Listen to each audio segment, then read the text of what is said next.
America তাদের গণতন্ত্র নিয়ে অনেক গর্ববোধ করে, অথচ সেখানে দেখা যাচ্ছে এটা অত্যন্ত দুঃখজনক যে তিনি একজন প্রেসিডেন্সিয়াল ক্যান্ডিডেট আর তার উপরে এই ধরনের হামলা করা, আমরা এটা নিন্দা জানাই অবশ্যই। তবে আমেরিকা তাদের গণতন্ত্র নিয়ে অনেক গর্ববোধ করে, অথচ সেখানে দেখা যাচ্ছে আমরা তো গুলিবোমা খেয়েই অভ্যস্ত, তো অনবরতি খাচ্ছি, তো সেখানে একজন তার অপোনেন্টকে এইভাবে গুলি করা, তা আবার সে ফরমার প্রেসিডেন্ট, এবং সে খুব অল্পের জন্য বেঁচে গেছে, কিন্তু তার একেবারে কানের উপর দিয়ে চলে যাচ্ছে। যদি একটু এদিক ওদিক হতো সে আর বাঁচত না।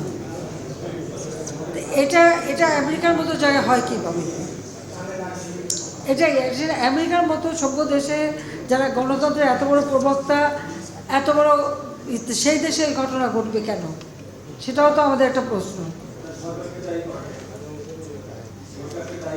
না, সরকারকে, বাংলাদেশের মতো সরকারকে দায়ী করতো, আর যদি না এক গ্রুপ সরকারকে দায়ী করতো, আর এক গ্রুপ, যেমন আমি গ্রেনেড হামলা, আমি ভেঙে ভেঙে করে গ্রেনেড দিয়ে নিজেই মারছি বলে দিল, এখানে তো বলার তো কোনো ইয়ে নাই, লাগাম ছাড়া, তো এটা লাগাম ছাড়া, তো সেটাই হয়। কিন্তু ওখানে কিন্তু ওরাও সরকারকে দায়ী করে, আর প্রেসিডেন্ট বাইডেনও এটাকে মানে করছে, মানে নিন্দা করছে যে সেটাও এটা অ্যাকসেপ্টেবল না, গ্রহণযোগ্য করা।